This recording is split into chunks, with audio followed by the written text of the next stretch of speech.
Good morning everyone.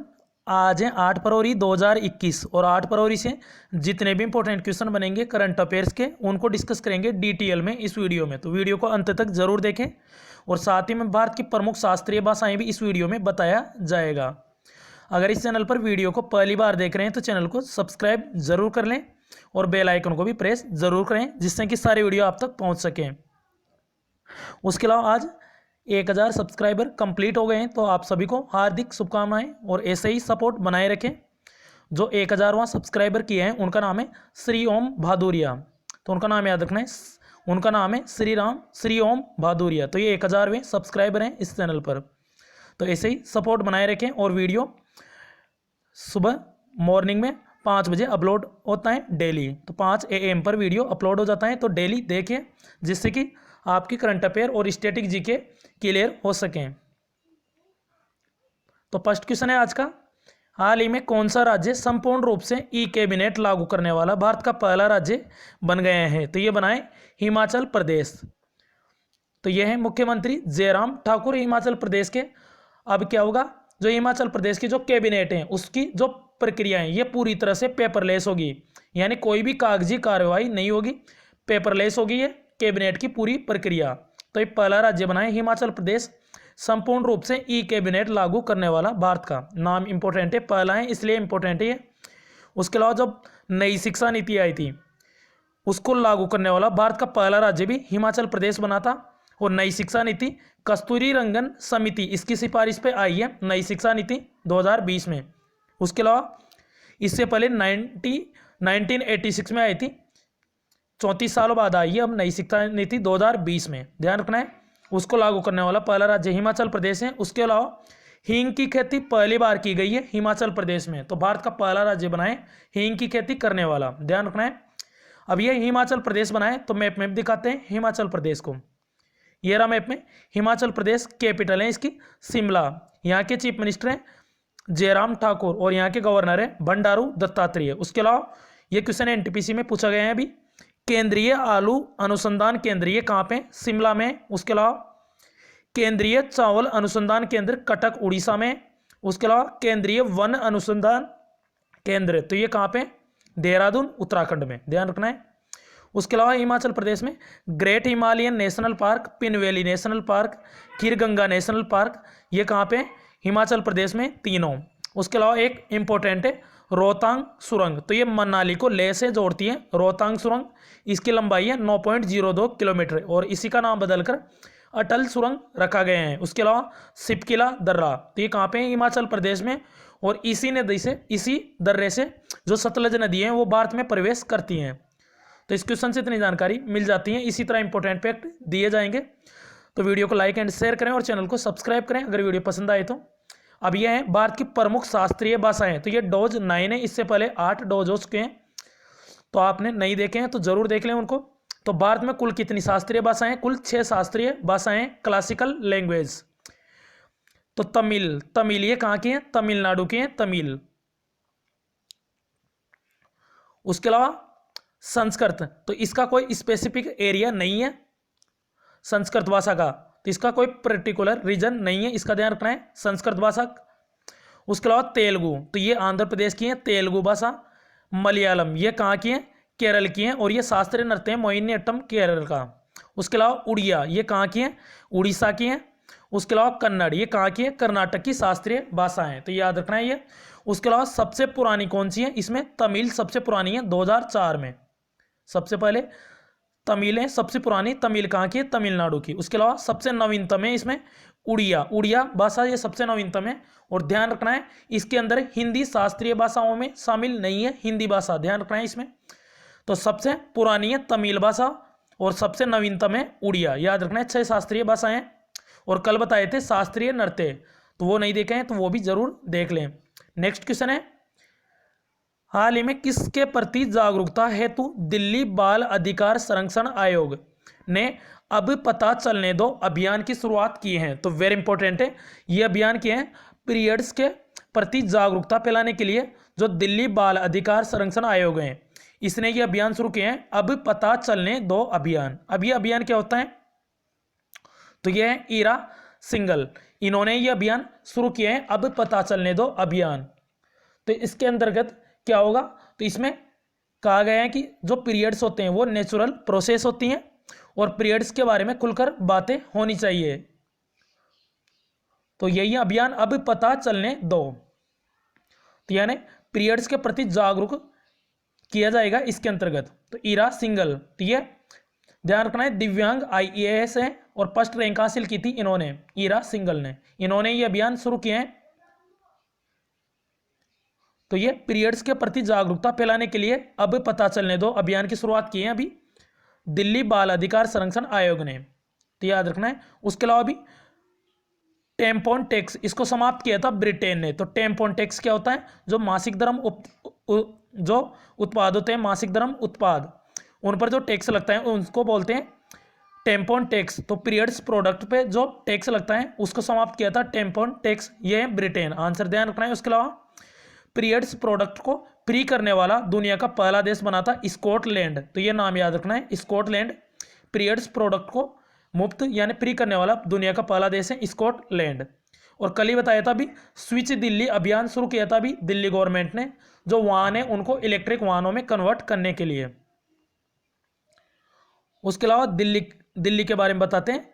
Delhi का जो पुराना नाम है वो है इंद्रप्रस्थ। दिल्ली के मुख्यमंत्री हैं अरविंद केजरीवाल और लेफ्टिनेंट गवर्नर यानी उपराज्यपाल हैं अनिल बैजल। नेक्स्ट क्वेश्चन है, हाल ही में भिखारी मुक्त अभियान किस राज्य सरकार ने शुरू किया है, तो ये क्या है भी राजस्थान गवर्नमेंट ने। तो राजस्थान की कैपिटल जो जयपुर है यहीं पे ये भिखारी मुक्त अभियान शुरू किया गया है। तो इसमें जो भीख मांगने वाले जो लोग हैं उनको रोजगार के अवसर इसमें प्रोवाइड किए जाएंगे जिससे कि उनकी जीवन शैली में सुधार हो सके।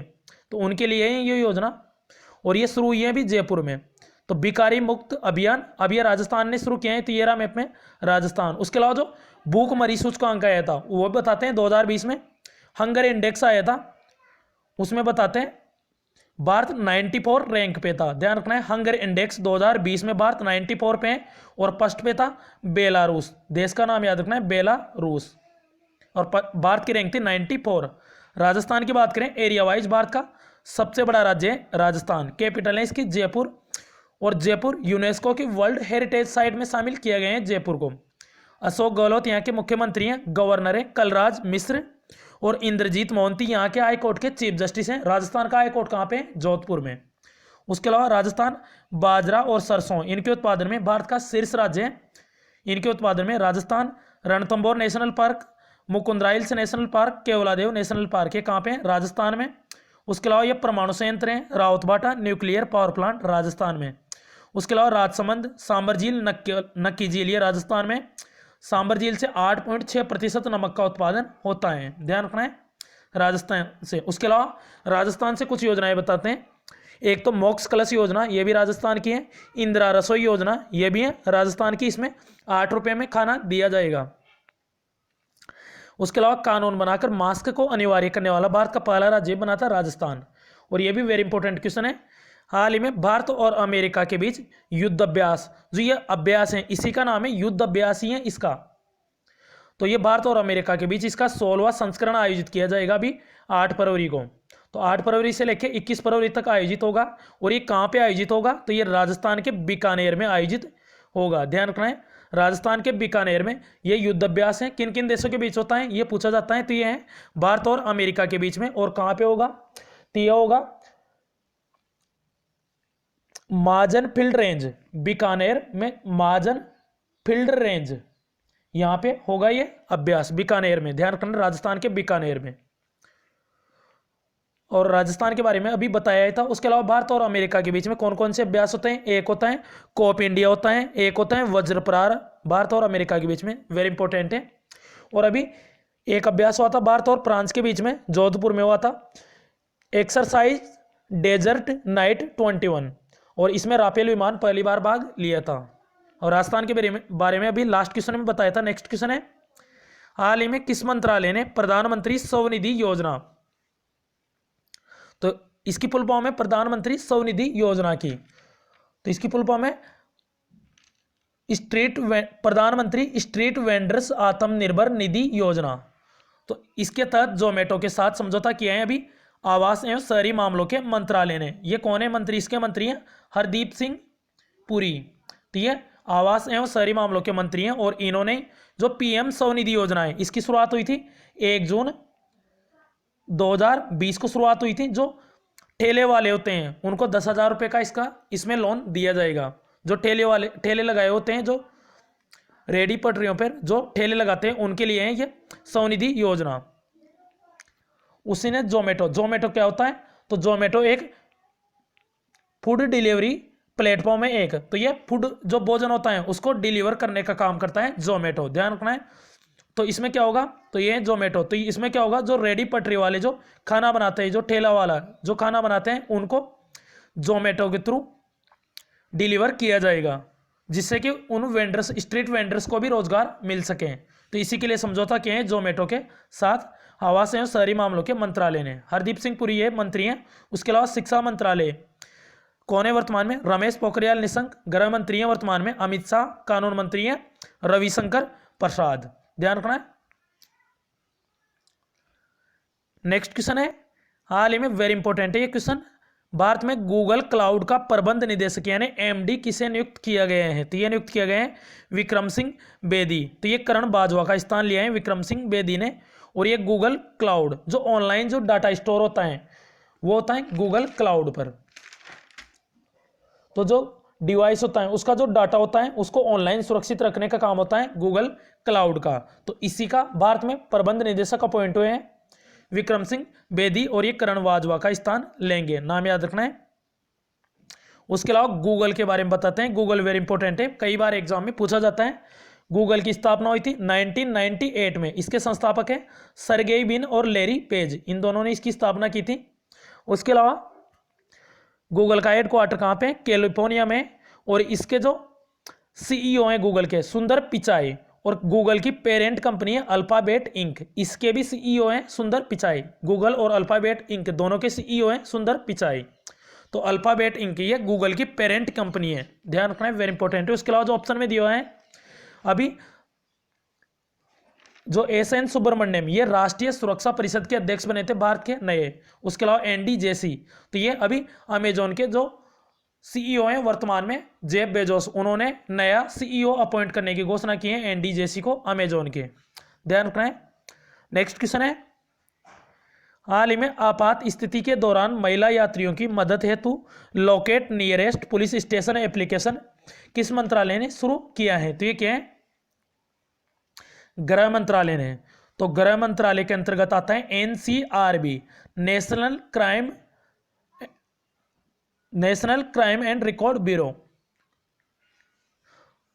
तो एनसीआरबी ये आता है गृह मंत्रालय के अंतर्गत। और इसी ने भी जो महिलाएं यात्री होती हैं जो आपातकाल के समय आपात स्थिति में होती हैं, तो उसको जो पुलिस स्टेशन है उसके पास में कौन सा पुलिस स्टेशन है उसके बारे में ये लोकेशन बताएगा, लोकेट नियरेस्ट पुलिस स्टेशन। तो ये एप्लीकेशन की शुरुआत की है गृह मंत्रालय ने, ध्यान रखना है। उसके अलावा जो एनसीआरबी है national crime of record bureau, तो एनसीआरबी तो इसकी स्थापना हुई थी 1986 में। हेडक्वार्टर इसका नई दिल्ली में और इसके वर्तमान में डायरेक्टर है रामपाल पंवार, याद रखना है ये। तो लोकेट नियरेस्ट पुलिस स्टेशन गृह मंत्रालय के अंतर्गत आता है ये एनसीआरबी। हाल ही में किसे ऑस्ट्रेलियाई हॉल ऑफ फेम में शामिल किया गए हैं? तो ये शामिल किया गया है अभी एलिसा पेरी। तो एलिसा पेरी ये ऑस्ट्रेलिया की महिला क्रिकेटर हैं और इन्हीं को ही अभी ऑस्ट्रेलियाई हॉल ऑफ फेम में शामिल किया गया है और ये चौथी महिला क्रिकेटर बन गई हैं इसमें शामिल होने वाली। उनके अलावा एलिसा पेरी, इनका नाम इंपॉर्टेंट है, एलिसा पेरी जो अभी दशक का इनको सर्वश्रेष्ठ वनडे T20 और टेस्ट महिला जो दशक का सर्वश्रेष्ठ क्रिकेटर चुना गया है, इनको एलिसा पेरी को महिला के अंदर तीनों फॉर्मेट में। उसके अलावा पुरुषों में चुना गए हैं T20 में चुना गए हैं राशिद खान को, दशक का सर्वश्रेष्ठ प्लेयर वनडे में चुना गए हैं ओडीआई में विराट कोहली को, और टेस्टों में चुना गए हैं ऑस्ट्रेलिया के स्टीव स्मिथ को। और महिला की क्रिकेटर की बात करें एलिसा पेरी को तीनों फॉर्मेटों में दशक का सर्वश्रेष्ठ क्रिकेटर घोषित किए गए हैं अभी, याद रखना है। उसके अलावा क्लेयर पोलासाक ये भी ऑस्ट्रेलिया की हैं और अभी ये पुरुषों के टेस्ट मैच में एम्पायर बनने वाली है। पहली महिला बनी थी क्लेयर पोलासाक, ये ऑस्ट्रेलिया की है। उसके अलावा एस्ले बार्टी, ये टेनिस प्लेयर है ऑस्ट्रेलिया की। आयशा अजीज, ये भारत की अभी सबसे कम उम्र की महिला पायलट बनी थी। आयशा अजीज जम्मू कश्मीर से हैं ये, तो याद रखना है, वेरी इंपॉर्टेंट है। नेक्स्ट क्वेश्चन है, हाल ही में भारत का पहला एम्पूटी क्लिनिक, एम्पूटी का मतलब होता है अपंग क्लिनिक, तो ये कहाँ खोला गया है? अभी चंडीगढ़ में खोला गया है। ऑप्शन बी इसका करेक्ट है। तो ये भारत का पहला अपंग क्लिनिक है, चंडीगढ़ में इसे खोला गया है। इसमें क्या होगा? तो इसमें जो व्यक्ति जो अपना अंग गंवा चुके हैं, यानी जिसने अपना अंग गंवा दिया है, उसके लिए उसका इलाज करवाएगा ये अपंग क्लिनिक। तो उन लोगों के लिए है ये एम्पूटी क्लिनिक, ध्यान रखना है। एम्पूटी क्लिनिक तो ये चंडीगढ़ में, ध्यान रखना है। उसके अलावा अभी उत्तर भारत का पहला डॉग पार्क, कुत्तों के लिए पार्क खोला गया था चंडीगढ़ में, और भारत का पहला डॉग पार्क खोला गया है हैदराबाद में, याद रखना है। उत्तर भारत की बात करें चंडीगढ़ में, और एम्पूटी क्लिनिक ये खोला गया है चंडीगढ़ में। लास्ट क्वेश्चन है अब, वेरी इंपॉर्टेंट है, बजट से रिलेटेड क्वेश्चन है।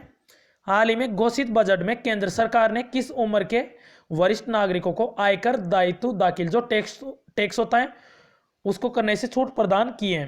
तो ध्यान रखना है, उनको ये छूट दी नहीं गई है। जो बैंक में जाने की जरूरत पड़ती है उनको, अब बैंक ऑटोमेटिकली इनके टैक्स भर लेगा इनका, अब इनको बैंक में जाने की जरूरत नहीं है। तो 75 वर्ष से उम्र के जो भी वरिष्ठ नागरिक हैं उनको अब बैंक में जाने की जरूरत नहीं है, ऑटोमेटिकली टैक्स पे हो जाएगा। बैंक खुद अकाउंट से डिटेक्ट कर लेगा इनके, ध्यान रखना है। अब ये 75 वर्ष से क्यों किया है? 75 वर्ष तो अभी आज़ादी का 75वां वर्ष शुरू हो गए हैं, इस वजह से अभी बजट घोषित हुआ है। ये भारत का पहला पेपरलेस बजट है और ये 1 फरवरी को घोषित हुआ है। और इसमें बजट को प्रस्तुत किसने किया है? तो ये किया है निर्मला सीतारमण, वर्तमान में वित्त मंत्री हैं, और पेपरलेस बजट प्रस्तुत हुआ है इस बार। और उसके अलावा संविधान में बजट का कहीं पर भी विवरण नहीं है, लेकिन वार्षिक वित्तीय विवरण ये कहाँ पे है? अनुच्छेद 112 में है, ध्यान रखना है, याद रखना है। और उसके अलावा बजट में भी जो लेह में अभी बजट घोषित हुआ है, जो लेह है उसमें केंद्रीय विश्वविद्यालय स्थापित किया जाएगा। उसके अलावा 100 सैन्य स्कूल भी खोले जाएंगे बजट में। उसके अलावा भी जो चालू वित्त वर्ष में जो वित्तीय घाटा बताया था अभी 9.5%, ये बताया गया है अभी राजकोषीय घाटा 9.5%, याद रखना है। लास्ट वीडियो के क्वेश्चन का आंसर है, हाल ही में EIU यानी इकोनॉमिस्ट इंटेलिजेंस यूनिट द्वारा जारी लोकतंत्र सूचकांक में 2020 में भारत कौन से स्थान पर रहा है? 53 रैंक पे रहा था भारत, और टॉप पे कौन रहा था? नॉर्वे। उसके अलावा सबसे लास्ट में रहा है नॉर्थ कोरिया 167 रैंक पर, याद रखना है। इकोनॉमिस्ट इंटेलिजेंस यूनिट ये कहाँ की है? लंदन की। आज का क्वेश्चन है आपके लिए, हाल ही में कोरोना से लड़ने वाले अधिकारियों और कर्मचारियों को कर्मवीर योद्धा पदक देने की घोषणा किस राज्य सरकार ने की है? तो इसका करेक्ट आंसर कमेंट बॉक्स में जरूर बताएं। अगर वीडियो पसंद आए तो लाइक एंड शेयर जरूर करें और चैनल को सब्सक्राइब करें, इस वीडियो से आपको निश्चित ही मदद मिलेगी, तो चैनल को सब्सक्राइब जरूर करें। अगर किसी तरह कोई प्रॉब्लम हो कमेंट बॉक्स में जरूर बताएं, या कोई एडिशनल सजेशन देना चाहें कंटेंट से रिलेटेड तो वो भी बता सकते हैं इसमें, तो उसका आंसर जरूर दिया जाएगा। तो चैनल को जरूर सब्सक्राइब करें। और आज कंप्लीट 1000 सब्सक्राइबर हो चुके हैं, तो आप सभी को धन्यवाद, और ऐसे ही सपोर्ट बनाए रखें। वीडियो को डेली जरूर देखें, मॉर्निंग में 5 AM पर अपलोड कर दिया जाएगा डेली। तो ज़्यादा से ज़्यादा अपने फ्रेंड्स को शेयर जरूर करें व्हाट्सएप ग्रुप्स में। तो thanks for watching this video.